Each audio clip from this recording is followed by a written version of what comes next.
تمام تعریفیں خداوند متعال کی ہیں کہ جو تمام مخلوقات کے رزق کا ضامن ہے اور جو گرفت رکھتا ہے آسمانوں کی بلندیوں سے سمندروں اور زمینوں کی گہرائیوں تلک۔ ہم اسی کی رحمت واسعہ کے منتظر ہیں۔ ناظرین، غزہ اور فلسطین میں اسرائیل کے انسانیت سوز مظالم کے بعد قبلہ اول بیت المقدس اور فلسطین ایک مرتبہ پھر دنیا بھر کی نظروں کے سامنے ہیں، اور بیت المقدس کی آزادی کے خواب سجائے ہوئے اہل فلسطین کی داستان جس سے آج ہماری نئی نسل بالکل ناواقف ہے۔ ناظرین، اہل فلسطین کی کہانی روشنائی سے نہیں بلکہ ان کے خون سے لکھی گئی ہے۔ فلسطین کے ہر ایک چپے چپے پر قربانیوں کی ایسی لازوال داستان نقش ہیں جس سے وہاں کے باشندوں کی جرت، ہمت، غیرت اور استقامت کا پتہ چلتا ہے۔ فلسطین کے معصوم بچے، مائیں، بہنیں، جوان اور بوڑھے سبھی جس ظلم کی چکی میں پس رہے ہیں اس کے بارے میں باقی دنیا بھر کے مسلمانوں کو بزبان حال یہی کہہ سکتے ہیں کہ تم شہر امان کے رہنے والے درد ہمارا کیا جانو،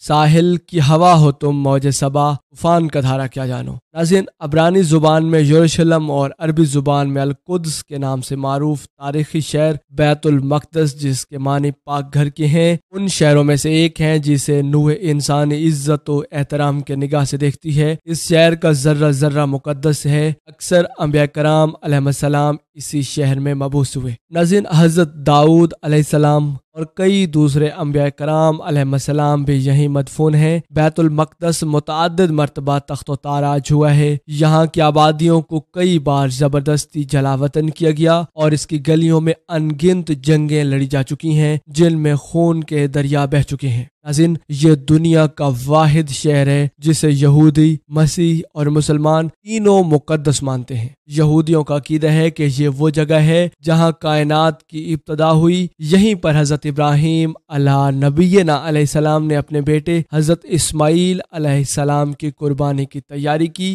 یہاں پر موجود مغربی دیوار یہودیوں کی عام مذہبی یادگار ہے جسے دیوار گریا یا ویلنگ وال بھی کہا جاتا ہے، جو حضرت سلیمان علیہ نبینا علیہ السلام کی تعمیر کردہ ہیکل سلیمانی کی ایک دیوار کا کچھ بچا ہوا حصہ ہے۔ جبکہ مسیح کہتے ہیں کہ حضرت عیسیٰ علیہ السلام کی جے پیدائش ہے، یعنی بیت اللام یہی جگہ ہے۔ عیسائیوں کے مطابق حضرت عیسیٰ علیہ السلام کو یہاں مصلوب کیا گیا اور اسی شہر میں عیسائیوں کا سب سے مقدس کلیسا چرچ آف ہالی سپیل بھی موجود ہے۔ ناظرین، مسلمانوں کے اعتقاد کے مطابق امام الانبیاء جناب محمد الرسول اللہ صلی اللہ علیہ وآلہ وسلم ہجرت کے بعد 17 ماہ تک اسی طرف رخ کر کے نماز پڑھاتے رہے۔ جب حضور نبی رحمت صلی اللہ علیہ وآلہ وسلم معراج کے لیے تشریف لے گئے، معراج پر جانے سے قبل اس شہر میں واقع مسجد اقصی میں آپ نے تمام انبیاء کرام علیہ السلام کی امامت کروائی۔ یہی وجہ ہے کہ مسلمان اور مسیح 1000 سالوں تک اس شہر پر قبضہ کیے رہے۔ ناظرین، ماہرین آثار قدیمہ کے مطابق 7000 سال پہلے بھی بیت المقدس میں انسانی آبادی موجود تھی۔ اس طرح یہ دنیا کے قدیم ترین شہروں میں سے ایک ہے۔ ناظرین، 1000 سال قبل مسیح حضرت داؤد علیہ السلام نے یہ شہر فتح کر کے اسے اپنی سلطنت کا دارالحکومت بنایا تھا۔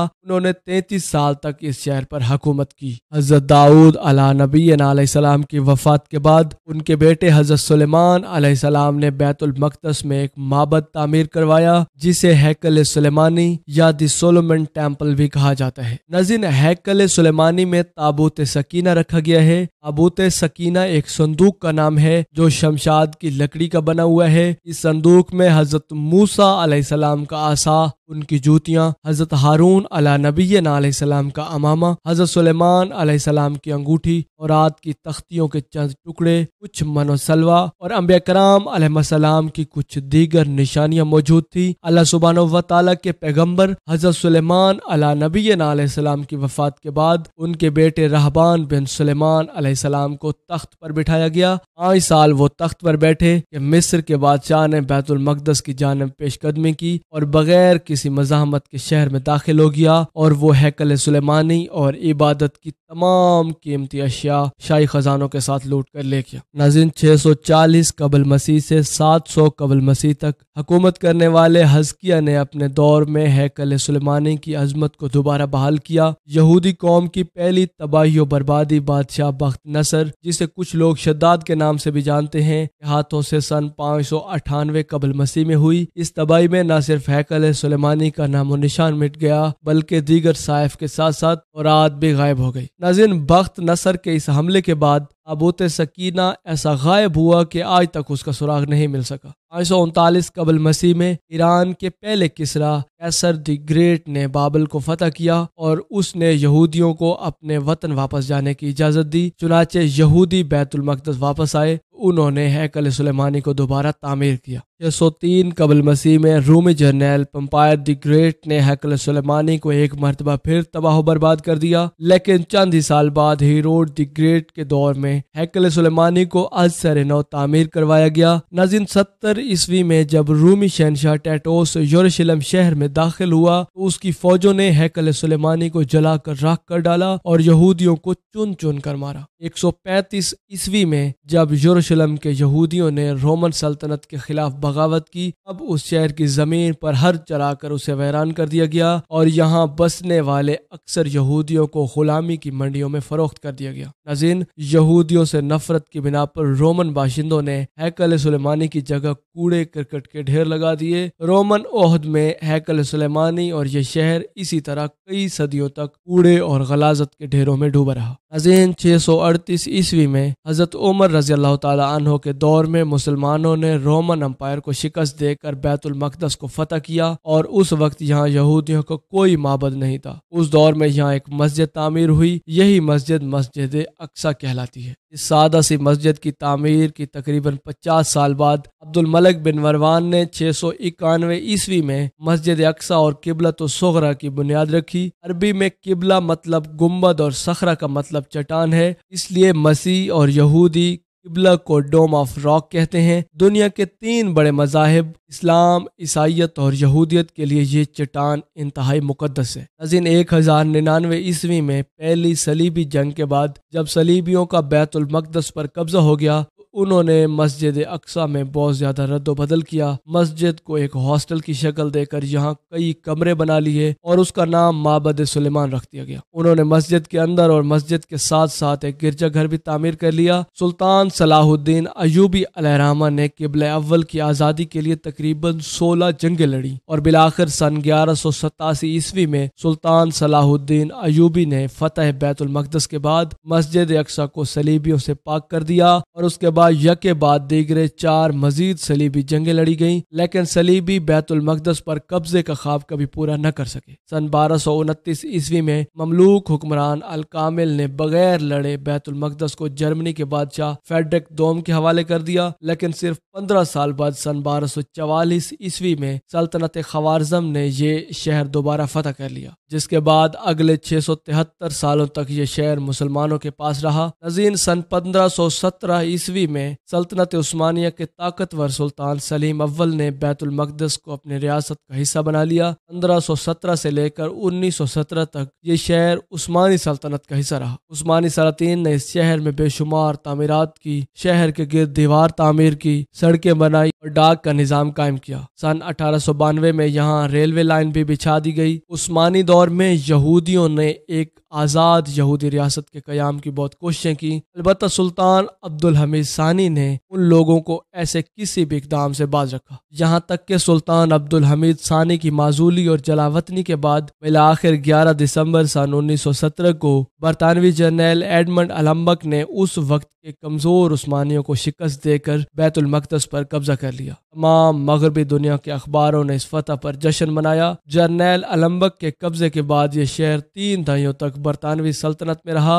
اور اس دوران یہاں دنیا بھر سے یہودی لا کر بسائے گئے۔ ناظرین، 29 نومبر سن 1947 میں اقوام متحدہ نے فلسطین کی تقسیم کا منصوبہ منظور کیا، جس کے تحت نہ صرف فلسطین بلکہ بیت المقدس کے بھی 2 حصے کر دیے گئے، جن میں سے مشرقی حصہ فلسطینیوں کے جبکہ مغربی حصہ یہودیوں کے حوالے کر دیا گیا۔ 14 مئی 1948 کو فلسطین کے یہودیوں نے اسرائیل کے قیام کا اعلان کر دیا۔ اس دھوکہ بازی کے خلاف تمام عرب ممالک متحد ہوئے اور انہوں نے مل کر اسرائیل پر حملہ کیا، لیکن انہیں اس جنگ میں شکست ہوئی۔ ناظرین، اس کے بعد اگلے 2 عشروں تک بیت المقدس کا مشرقی حصہ اردن کے پاس رہا، لیکن 1967 کی جنگ میں اسرائیل نے اس پر بھی قبضہ کر لیا۔ بین الاقوامی برادری آج تک اس قبضے کو غیر قانونی سمجھتی ہے۔ اسرائیل پارلیمان نے 1950 ہی سے بیت المقدس کو اپنا دارالحکومت بنا رکھا ہے، لیکن دوسرے ملکوں نے اقوام متحدہ کی قرارداد کے احترام میں بیت المقدس کی بجائے تل ابیب میں ہی اپنے سفارت خانے قائم کیے ہیں۔ ناظرین، عالمی برادری کے دباؤ کے باوجود اسرائیل روزمرہ کی بنیادوں پر فلسطین کی زمین ہڑپ کرتا جا رہا ہے۔ آئے روز نئی کالونی، نئی بستیاں بنائی جا رہی ہیں اور ہزاروں فلسطینی اپنے گھروں سے بے دخل کر دیے جاتے ہیں، وہ بھی صرف اس وجہ سے کہ آج ہمارے پاس سلطان صلاح الدین ایوبی علیہ الرحمہ جیسے حکمرانوں کی جگہ کچھ ایسے حکمران ہیں جو صرف اپنی ذاتی دولت اور خزانوں میں اضافے کے طلبگار ہیں اور ان کے خود کے مستقبل مغربی ممالک سے وابستہ ہیں۔ یہ کس منہ سے مغرب سے جنگ لڑ سکتے ہیں؟ اور اسی لیے ایک چھوٹا سا یہودی ملک اسرائیل ان 57 اسلامی ممالک پر بھاری پڑ رہا ہے جو دنیا کے ایک بڑے حصے اور بھاری وسائل پر قابض ہے۔ ناظرین، بیت المقدس مسلمانوں کا قبلہ اول ہے۔ ہجرت کے بعد 16 سے 17 ماہ تک نبی رحمت صلی اللہ علیہ وآلہ وسلم نے بیت المقدس یعنی مسجد اقصی کی جانب رخ کر کے نماز ادا کی۔ پھر تبدیلی قبلہ کا حکم آیا، مسلمانوں کا قبلہ خانہ کعبہ کر دیا گیا۔ مسلمانوں کے نزدیک مسجد حرام اور مسجد نبوی کے بعد تیسرا مقدس ترین مقام مسجد اقصی ہے۔ مقامی مسلمان اسے مسجد الاقصی یا حرم قدسی شریف کہتے ہیں۔ یہ مشرقی یروشلم میں واقع ہے جس پر اسرائیل کا قبضہ ہے۔ یہ یروشلم کی سب سے بڑی مسجد ہے جس میں 5000 نمازیوں کی گنجائش موجود ہے، جبکہ مسجد کے صحن میں بھی ہزاروں افراد نماز ادا کر سکتے ہیں۔ ناظرین، حضور نبی رحمت صلی اللہ علیہ وآلہ وسلم سفر معراج کے دوران مسجد حرام سے یہاں پہنچے تھے اور بیت المقدس میں تمام انبیاء کرام علیہ السلام کے نماز کی امامت کرنے کے بعد وہ راک کے ذریعے 7 آسمانوں کے سفر پر روانہ ہوئے۔ قرآن مجید فرقان حمید کی سورہ اسرا میں اللہ سبحانہ و تعالیٰ نے اس مسجد کا ذکر ان الفاظ میں کیا ہے: پاک ہے وہ ذات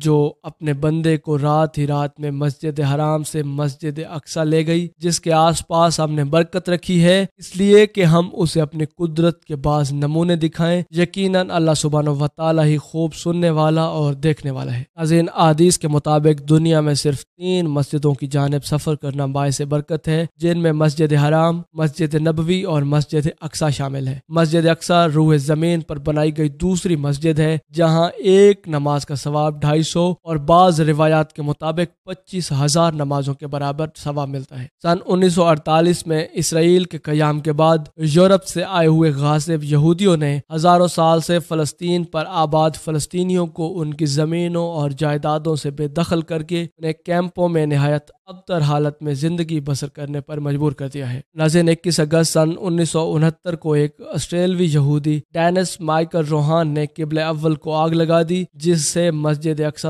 3 گھنٹے تک آگ کی لپیٹ میں رہی اور جنوب مشرقی جانب عین قبلہ کی طرف ایک بڑا حصہ گر گیا۔ محراب میں موجود ممبر بھی نظر آتش ہو گیا، جسے سلطان صلاح الدین ایوبی نے فتح بیت المقدس کے بعد نصب کیا تھا۔ ناظرین، دراصل یہودی اس مسجد کو ہیکل سلیمانی کی جگہ تعمیر کردہ عبادت گاہ سمجھتے ہیں اور اسے گرا کر دوبارہ ہیکل سلیمانی تعمیر کرنا چاہتے ہیں، حالانکہ وہ کبھی بھی بذریعہ دلیل اس کو ثابت نہیں کر سکے کہ ہیکل سلیمانی یہی تعمیر تھا یا نہیں۔ گزشتہ نصف صدی سے زائد عرصے کے دوران اسرائیلی یہودیوں کی جارحانہ کارروائیوں اور جنگوں میں ہزاروں لاکھوں فلسطینی مسلمان شہید، زخمی یا بے گھر ہو چکے ہیں اور لاکھوں افراد مقبوضہ فلسطین کے اندر یا آس پاس کے ملکوں میں کیمپوں کے اندر قابل رحم حالت میں زندگی زندگی بسر کرنے پر مجبور ہیں، بلکہ غزہ تو مکمل ایک زندان اور اب ایک ویرانہ بن چکا ہے جہاں آبادی کے نام و نشان ختم ہو چکے ہیں، عمارتیں کھنڈرات کا منظر پیش کرتی ہیں اور گزشتہ کئی مہینوں سے جاری اسرائیلی فسطائیت اور جارحیت سے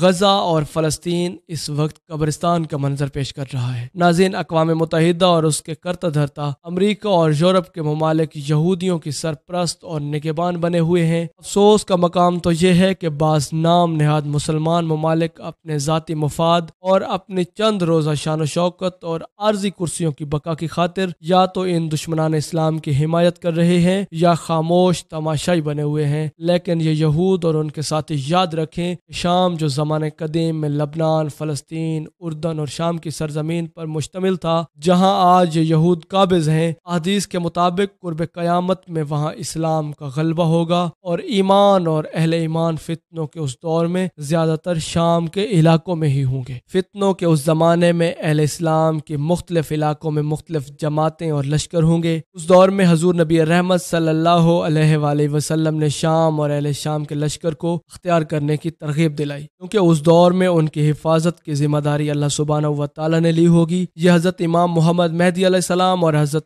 عیسیٰ علیہ السلام کا لشکر ہوگا اور آخری وقت زمانہ قرب قیامت میں خلافت اسلامیہ کا مرکز و محور ارض مقدسہ ہوگی۔ قیامت سے قبل مدینہ منورہ ویران ہو جائے گا اور بیت المقدس آباد ہوگا۔ تو یہ زمانہ بڑی لڑائیوں اور فتنوں کا ہوگا۔ اس کے بعد دجال کا خروج ہوگا۔ دجال شام اور عراق کے درمیان سے نکلے گا۔ دجال کا فتنہ اس امت کا بہت بڑا فتنہ ہوگا۔ اس سے ہر نبی نے اپنی قوم کو ڈرایا، مگر دجال مکہ، مدینہ، بیت المقدس اور کوہ طور میں داخل نہیں ہو سکے گا۔ پھر حضرت عیسیٰ علیہ نبینا علیہ السلام کا نزول ہوگا۔ حضرت عیسیٰ علیہ السلام کا نزول بھی ان علاقوں میں دمشق کی مشرق میں سفید مینار کے پاس ہوگا اور وہ دجال کو باب لد کے پاس قتل کریں گے۔ ناظرین، باب لد فلسطین کے علاقے میں بیت المقدس کے قریب ہے، جس پر اسرائیل غاصب نے قبضہ کر رکھا ہے، اور اسی طرح فتنہ یاجوج و ماجوج کی ہلاکت اور انتہا بھی بیت المقدس کے قریب جبل خمر کے قریب ہوگی۔ یہ بات روز روشن کی طرح عیاں ہے کہ قیامت اس وقت تک قائم نہیں ہوگی جب تک یہودیوں کو صفحہ ہستی سے مٹا نہ دیا جائے۔ آج پوری دنیا سے یہودی اپنے مقتل اسرائیل میں جمع ہو رہے ہیں۔ قیامت سے پہلے یہ وقت ضرور آئے گا کہ مسلمان یہودیوں کو چن چن کر قتل کریں گے، اور ایک بار پھر اللہ سبحانہ و تعالیٰ کے حکم سے قیامت کے قریب حضرت امام محمد مہدی علیہ السلام اور حضرت عیسیٰ علیہ السلام کے ظہور کے بعد ایک مومن جماعت کے ہاتھوں بزور شمشیر مسلمانوں کا قبلہ اول بیت المقدس فتح ہوگا۔ بیت المقدس اور فلسطین کے موجودہ حالات سے یہ بات واضح ہے کہ وہ وقت اب قریب ہے، لہذا مسلمانوں کو چاہیے کہ وہ قبلہ اول کی حفاظت اور آزادی کے لیے ہم وقت تیار رہیں اور اپنے نسلوں کو اس کی تاریخ سے واقف کرواتے ہوئے اس کی بازیابی کے لیے تیار کریں، اور آنے والے وقتوں میں ہمیں کسی صلاح الدین ایوبی جیسے رہنما اور مجاہد کی ضرورت ہے۔ ناظرین، یہ تھی ہماری آج کی تاریخی اور تحقیقی ویڈیو۔ اس امید کے ساتھ اجازت چاہیں گے کہ آپ کو ہماری ویڈیو پسند آئی ہوگی۔ ملتے ہیں بہت جلد ایک نئی دلچسپ اور علم سے بھرپور ویڈیو میں، تب تک کے لیے اللہ نگہبان۔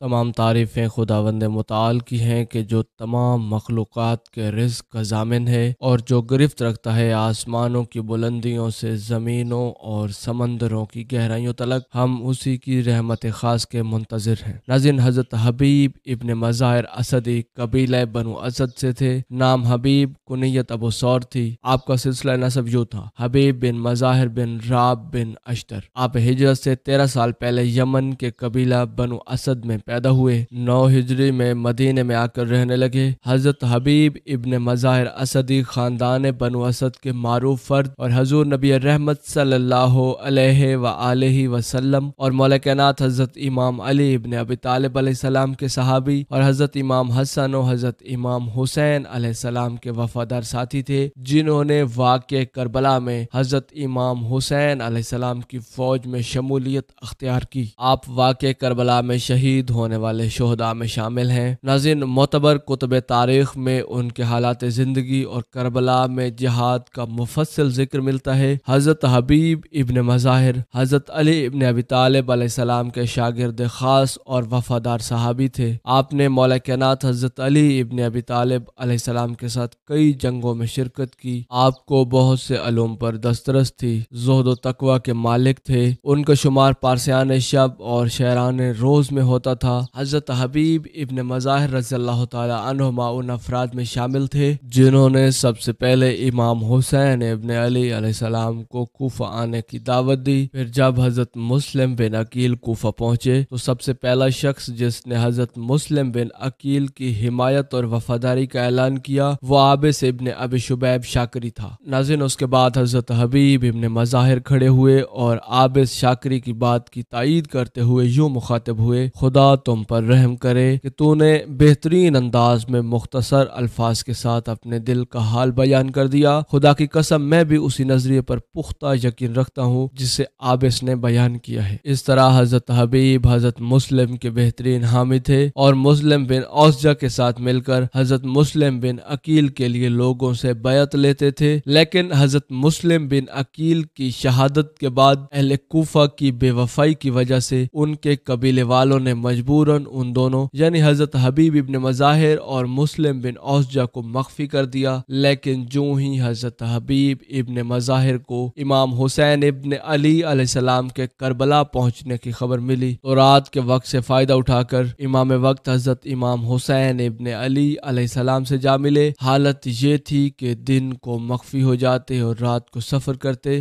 یہاں تک کہ اپنی دلی آرزو کو پا لیا، یعنی امام وقت یہاں حاضر ہو گئے۔ کربلا پہنچنے کے بعد جب عمر بن سعد کے لشکر میں اضافہ ہوتا دیکھا تو امام سے اجازت لے کر اپنے قبیلے بنو اسد کے پاس گئے اور مفصل خطاب کے بعد انہیں حضرت امام حسین ابن علی علیہ السلام کی مدد و نصرت کے لیے درخواست کی اور فرمایا: میں تمہارے لیے بہترین تحفہ لایا ہوں، وہ یہ کہ درخواست کرتا ہوں کہ فرزند رسول کی مدد کے لیے تیار ہو جاؤ۔ نواس رسول آج عمر ابن سعد کے 22,000 لشکر کے محاصرے میں ہے۔ آپ لوگ میرے ہم قبیلہ ہیں، میری بات پر توجہ کریں تاکہ دنیا و آخرت کی سعادت تمہیں نصیب ہو سکے۔ خدا کی قسم تم میں سے جو بھی فرزند رسول خدا کے قدموں میں جان قربان کرے گا مقام اعلی علیین پر حضرت رسول خدا کے ساتھ محشور ہوگا۔ حضرت حبیب ابن مظاہر علیہ السلام کی تقریر اتنی مؤثر تھی کہ بہت سے لوگوں نے اس آواز پر لبیک کہا اور حضرت امام حسین علیہ السلام کا ساتھ دینے کے لیے تیار و آمادہ ہو گئے۔ لیکن ارزق بن حرب سیداوی بدبخت جو اس قبیلے کا ملعون تھا، اس نے 4,000 سپاہیوں کے ساتھ ان افراد پر حملہ کر کے انہیں منتشر کر دیا۔ حضرت حبیب ابن مظاہر نے یہ اطلاع اور واقعہ حضرت امام حسین ابن علی علیہ السلام کو پہنچایا۔ ناظرین، بیابان کربلا میں حضرت حبیب ابن مظاہر اسدی نے لشکر عمر سعد کو نصیحت کرتے ہوئے کہا: خدا کی قسم کتنی بری قوم ہوگی کہ جب فردہ قیامت اپنے پیغمبر کے حضور حاضر ہوں گے تو ایسے حال میں کہ اسی رسول کے نواسہ اور ان کے یار و انصار کے خون سے ان کے ہاتھ آلودہ ہوں گے۔ شہادت کی موت سے محبت کا عالم یہ ہے کہ جب شب عاشور اپنے ساتھی یزید بن حسین سے مزاح کرتے ہیں تو یزید نے کہا کہ یہ مزاح کا کیسا وقت ہے جب کہ ہم دشمن کے محاصرے میں ہیں اور ہم موت کے منہ میں جانے والے ہیں۔ تو حضرت حبیب نے کہا: اے دوست، اس سے بہتر کون سا خوشی کا وقت ہوگا جب کہ ہم بہت جلد اپنے دشمن کے ہاتھوں میں شہید ہو کر بہشت میں پہنچنے والے ہیں۔ ناظرین، ایک روایت کے مطابق شب عاشور جب بلال بن نافع نے حضرت حبیب ابن مظاہر کو بتایا کہ حضرت زینب بنت علی سلام اللہ علیہا پریشان ہیں کہ میرے بھائی حسین کے صحابی کہیں بے وفائی نہ کر جائیں، تو آپ تمام اصحاب کو جمع کر کے در خیمہ پر لائے اور حضرت زینب بنت علی کی خدمت میں صمیم دل سے اظہار وفاداری کیا اور اپنی جانوں کا نذرانہ پیش کرنے کا دوبارہ عہد کیا تاکہ حضرت زینب کی یہ پریشانی ختم ہو سکے۔ ناظرین، صاحب رجال کشی فضیل بن زبیر کے حوالے سے حضرت حبیب بن مظاہر اور حضرت میثم تمار کے مابین ہونے والے مکالمے کو نقل کرتے ہیں جس میں یہ دونوں حضرات اپنی شہادت سے متعلق پیش آنے والے حالات سے ایک دوسرے کو آگاہ کرتے ہیں، جس سے یہ پتہ چلتا ہے کہ حضرت علی ابن ابی طالب علیہ السلام کے یہ تربیت شدہ شاگرد علم باطن اور علم بلایاد و منایا یعنی آئندہ آنے والی مشکلات و مصائب پر کس قدر تسلط رکھتے تھے۔ حضرت حبیب ابن مظاہر کا شمار راویان حدیث میں بھی ہوتا ہے۔ روایات میں ہے کہ حضرت حبیب ابن مظاہر ایک مرتبہ امام حسین ابن علی علیہ السلام سے سوال کرتے ہیں کہ آپ حضرت قبل از خلقت حضرت آدم علیہ السلام کس صورت میں تھے؟ حضرت امام حسین علیہ السلام نے فرمایا ہم نور کی مانند تھے اور عرش الہی کے گرد طواف کر رہے تھے اور فرشتوں کو تسبیح و تمہید و تبلیل سکھاتے تھے۔ ناظرین، 9 محرم الحرام سن 61 ہجری کو مولا حسین علیہ السلام نے حضرت عباس سے کہا عباس جاؤ یزید کی فوج کے پاس، ان سے کہو کہ ان کے نبی کی بیٹی کا بیٹا کہتا ہے ہمیں ایک رات اللہ کی عبادت کرنے کے لیے دی جائے۔ جناب عباس جیسے ہی امام حسین ابن علی علیہ السلام کا فرمان فوج یزید کو سناتے ہیں وہ ہنسنے لگتے ہیں، لیکن پھر یہ فیصلہ کیا گیا کہ اب جنگ 9 محرم کو نہیں بلکہ 10 محرم کو ہوگی۔ امام حسین ابن علی علیہ السلام شب عاشور اپنے تمام ساتھیوں کو اپنے پاس بلاتے ہیں اور کہتے ہیں کہ اے لوگو، یہ جو فوج تم دیکھتے ہو یہ سب میرے خون کے پیاسے ہیں، کل مجھے قتل کیا جائے گا، میری بہنوں بیٹیوں کو بے پردہ کر کے بازاروں میں پھرایا جائے گا۔ اے لوگو، تم نے مدینے سے لے کے یہاں تک میرا بہت ساتھ دیا ہے، اب میں حجت تمام کرتا ہوں، چلے جاؤ اپنے اپنے شہر واپس چلے جاؤ، تمہاری جنت کا ضامن میں حسین ہوں۔ لوگ ادھر ادھر دیکھنے لگے کہ مولا یہ کیا فرما رہے ہیں، آپ کو چھوڑ کے جائیں؟ امام حسین ابن علی علیہ السلام فرماتے ہیں اے لوگو، تم سب کو شہادت کا مرتبہ اللہ کے رسول سے میں لے کے دوں گا، چلے جاؤ۔ جب امام حسین ابن علی علیہ السلام نے سب کے چہرے کو دیکھا تو آپ نے فرمایا شاید تم لوگوں کو آنکھوں کی شرم نے مارا ہے، عباس چراغ بجھا دو۔ بس چراغ کا بجھنا تھا،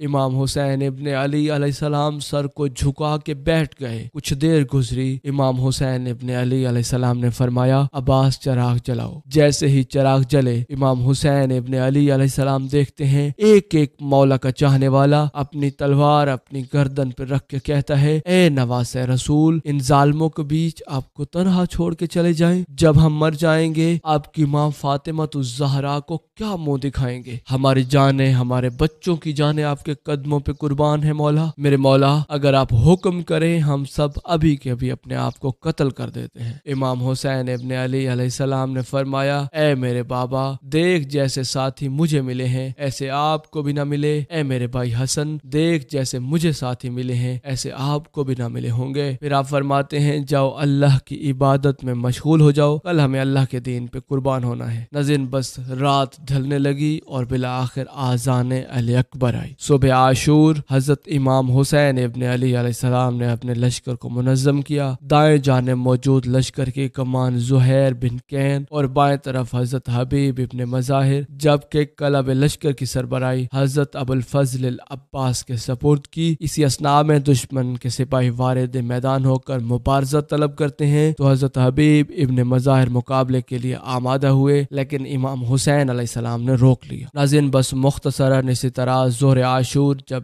امام حسین ابن علی علیہ السلام نے لشکر عمر ابن سعد سے نماز ادا کرنے کی خاطر جنگ بندی کے لیے کہا تو ایک ملعون نے گستاخی کرتے ہوئے کہا کہ تمہاری نماز قبول نہیں ہوگی، نعوذ باللہ۔ اس وقت حضرت حبیب ابن مظاہر سے برداشت نہ ہوا اور فوراً یہ کہتے ہوئے آگے بڑھے اے ہمار یعنی گدھے، تیرے خیال باطل میں آل پیغمبر کی نماز قبول نہیں اور تمہاری نماز قبول ہے۔ اس طرح دونوں کا مقابلہ ہوا۔ حضرت حبیب ابن مظاہر اسدی نے اس ملعون کو زمین پر گرا دیا، پھر باقاعدہ 2 جز پڑھتے ہوئے وارد میدان ہوئے۔ شدید جنگ کی، دشمن کے کئی افراد کو جہنم واصل کیا، لیکن ایک تیمی شخص نے تلوار کا وار کیا جس کی تاب نہ لا کر آپ شہید ہو گئے۔ اس نے آپ کے سر کو جدا کر لیا، اس سر کو بعد میں گھوڑے کی گردن میں باندھ کر کوفہ میں پھرایا۔ گویا کوفہ کا نامور مجاہد اہل کوفہ سے یہ کہہ رہا تھا دیکھو یہ سر آل رسول کی خاطر کٹ تو سکتا ہے لیکن دشمن اہل بیت کے سامنے جھک نہیں سکتا۔ السلام علیکم یا حبیب ابن مظاہر الاسدی۔ ناظرین، یہ تھی ہماری آج کی ویڈیو۔ اس امید کے ساتھ اجازت چاہیں گے کہ آپ کو ہماری ویڈیو پسند آئی ہوگی۔ ملتے ہیں بہت جلد ایک نئی دلچسپ اور علم سے بھرپور ویڈیو میں، تب تک کے لیے اللہ نگہبان۔